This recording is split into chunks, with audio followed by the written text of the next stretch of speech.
Assalamualaikum warahmatullahi wabarakatuh. Perkenalkan, nama saya Nova Fitriana dari Universitas Bina Bangsa Gek Sempena Banda Aceh. Jurusan Pendidikan Guru Pendidikan Anak Usia Dini. Nah, di sini saya akan menceritakan sebuah kisah Sirah Nabawiyah tentang permulaan wahyu. Nah, di sini adalah Nabi Muhammad terbiasa menyepi pada bulan Ramadan di sebuah gunung di Gunung Mekah yang disebut Gunung Gua Hira. Gua tersebut adalah sebuah jurang di gunung. Jarak sekitar 2 jam dari Mekah dengan berjalan kaki dan 1 jam dengan mendaki. Muhammad mendapatkan kenikmatan dengan tinggal berhari-hari di gua ini, berpuasa di siang hari dan beribadah pada malam hari. Menyendiri jauh dari manusia, dari hiruk-pikuk kehidupan dan perseteruan manusia, baik persaingan mereka, kedengkian mereka dan kekeliruan mereka.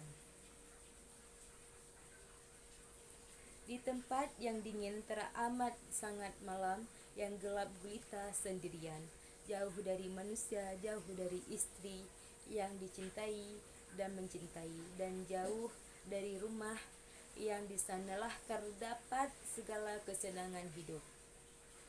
Beliau memiliki banyak waktu leluasa yang berfakur dan merenung, seakan beliau sedang menanggung beban pada pundaknya. Apa yang terjadi pada kaumnya mengusik hatinya. Mereka adalah generasi pewaris Nabi Ibrahim dan Nabi Ismail yang menyembah berhala yang terbuat dari batu. Beliau tidak rela akan hal itu sampai pada tahap membuatnya pergi meninggalkan rumahnya berhari-hari.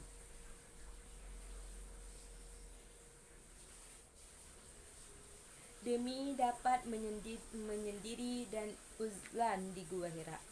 Pengasihan diri ini juga sebagai penolakan pada apa yang tidak disukainya dalam kehidupan di sekelilingnya.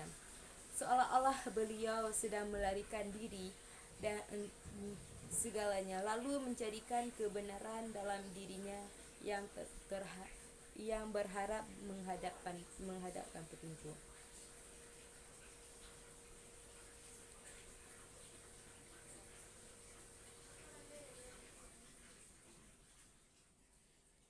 Muhammad mengetahui bahawa Allah ada. Adapun peribadatan kaumnya merupakan kesesatan yang berasal dari hawa nafsu. Kedengkian demikian beliau memiliki kebenaran yang sesungguhnya. Beliau memiliki agama untuk diikuti.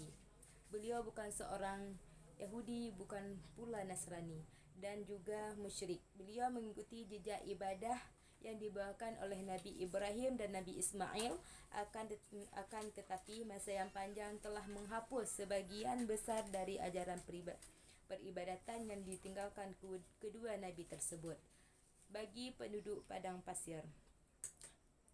Jiwa Muhammad senantiasa rindu berpautan dengan zat yang maha tinggi. Beliau hendak merenguk derasnya kesucian Allah hingga terpuaskan jiwanya dan tenanglah ruhnya terhadap kebenaran. Andai saja Allah mencurahkan kebenaran kepadanya, menenangkan kalbunya, melapangkan dadanya dan menerangi jalannya dalam kegelapan ini. Selama matanya terpenjam di saat beliau tenggelam dan merenung dalam berfikir, kadangkala beliau mendengar suara-suara yang memanggilnya. Ketika sadar, beliau lalu melihat cahaya hingga membuatnya cemas, mungkin beliau telah ditimpa bahaya. Kemudian beliau pulang kepada Khadijah dan berkata, pada saat saya sedang menyendiri, saya mendengar suara-suara. Demi Allah, saya merasa takut sesuatu yang buruk terjadi. Khadijah segera menenangkannya dan berkata kepadanya, Allah lah tempat berlindung. Allah tidak akan menimpa hal ini kepadamu, sebab demi Allah engkau adalah orang yang senantiasa melaksanakan amanah, menyambung silaturahmi dan selalu jujur dalam ucapan. Kejadian ini berulang beberapa kali dan kebiasaan Nabi menyendiri di Gua Hira pada setiap bulan Ramadan. Tidak terhenti beliau melanjutkan kebiasaannya menghabiskan waktu berhari-hari dengan membawa bekal dunia yang sedikit, sedangkan dapat membantunya untuk mendaki. Kemudian beliau ke Mekah bertawaf di Kaabah lalu kembali kepada keluarganya. Begitulah cara beribadah kepada Allah, memurnikannya seperti ajaran peninggalan Nabi Ibrahim dan Nabi Ismail, berpuasa, berqalawat dengan Allah, beribadah seraya bertafakur dengan juga bertawaf di sekeliling Ka'bah.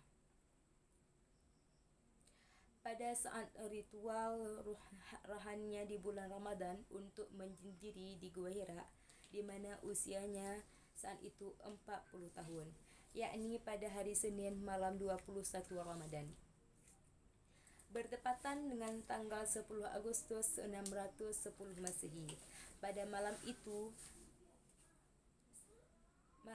yang selanjutnya dikenal dengan malam Lailatul Qadar, yang diagungkan hingga hari akhir yang sangat tenang dan senyap. Setelah Muhammad selesai melaksanakan ibadahnya dan rohaninya telah terlepas diri hingga beliau merasa tentram, terjadi peristiwa turunnya wahyu. Ketika saya tidur, tiba-tiba muncullah sosok membawa suatu dari sutra yang di dalamnya terdapat sebuah kitab. Lalu berkata, "Bergembiralah hai Muhammad, saya adalah Jibril dan engkau adalah utusan Allah untuk umat ini." Selanjutnya malaikat Jibril berkata, "Bacalah." Saya menjawab, "Saya tidak bisa membaca karena Muhammad adalah seorang ummami, buta huruf yang belum pernah belajar membaca." Dia pun memeluk saya dengan erat seakan saya hampir mati. Lalu dia melepaskan saya dan berkata, "Bacalah." Saya menjawab, "Saya tidak bisa membaca." Lalu dia merangkul saya yang kedua kalinya sampai saya kepayahan. Kemudian dia lepaskan lagi dan berkata, "Bacalah." Saya tidak bisa membaca, maka dia merangkul saya yang ketiga kalinya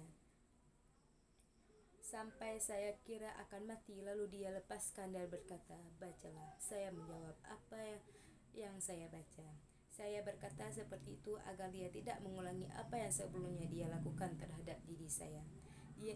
Dia lalu berkata, "Bacalah dengan menyebut nama Tuhanmu yang menciptakan. Dia telah menciptakan manusia dari segumpal darah. Bacalah, dan Tuhanmu lah yang maha pemurah, yang mengajar dengan perantaran kalam. Dia mengajarkan manusia dari apa yang tidak diketahuinya." Quran Hadis Al-Alaq 96 ayat 1-5. Iqra bismi rabbikal ladzi khalaq, khalaqal insana min 'alaq. Iqra wa rabbukal ladzi akram, allazi 'allamal bil qalam, 'allamal insana ma lam ya'lam. Maka saya membacanya hingga selesai. Lalu dia meninggalkan saya. Saya seperti diberikan mimpi, seolah-olah tertulis di hati saya sebuah kitab.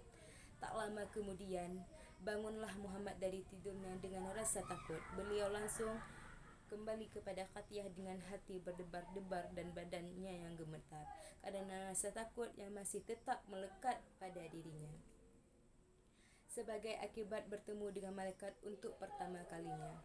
Lalu Muhammad memasuki rumah Khadijah dan langsung berkata, selimutilah diri saya."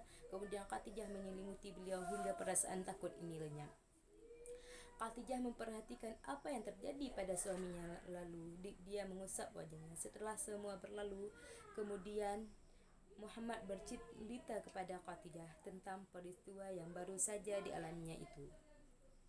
Khadijah berkata, "Bergembiralah wahai suami saya yang tegarlah. Demi zat dan jiwa Khadijah berada di tengahnya, sungguh saya berharap kiranya engkau menjadi nabi untuk umat ini. Kemudian Khadijah mengajak Muhammad menemui Waraqah bin Nawfal, sepupu Khadidah yang telah memeluk agama Nasrani sejak zaman jahiliyah. Waraqah ini pandai menulis dan menguasai bahasa Ibrani, bahkan menulis Injil dalam bahasa Ibrani dengan bagus. Ia telah berusia lanjut dan kedua matanya telah buta. Khadijah berkata kepadanya, "Hai anak paman saya, dengarlah apa yang akan diceritakan oleh paman ini." Lalu Waraqah berkata, "Wahai anak saudara saya, ceritalah kepada saya apa yang telah engkau lihat dan engkau dengar." Muhammad menceritakan apa yang dialaminya. Waraqah berkata, "Demi jiwa yang saya berada di tengahnya, sesungguhnya engkau adalah nabi umat ini. Telah datang kepadamu malaikat Jibril yang dahulu pernah datang kepada Musa. Seandainya saya hadir pada masamu, niscaya saya akan benar-benar menolongmu. Andai saja saya masih muda, duhai andai saya masih hidup saat kaummu mengusirmu." Muhammad berkata, "Apakah mereka akan mengusir saya?" Waraqah menjawab, "Iya, tidak seorang pun yang datang sepertimu kecuali dia akan dimusuhi. Dan engkau benar-benar akan didustai, disakiti, diusir, diperangi." Tak lama setelah itu, Waraqah wafat dan wahyu juga telah terhenti selama 40 hari. Periode terputusnya wahyu adalah masa paling sulit bagi Muhammad.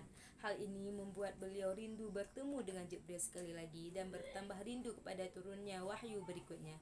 Jibril yang sebelumnya telah membuat hatinya takut saat pertama kali bertemu, kini dirinya ingin bertemu kembali. Inilah hikmah Allah atas keputusan wahyu kepada Muhammad. Sekian kisah dari saya tentang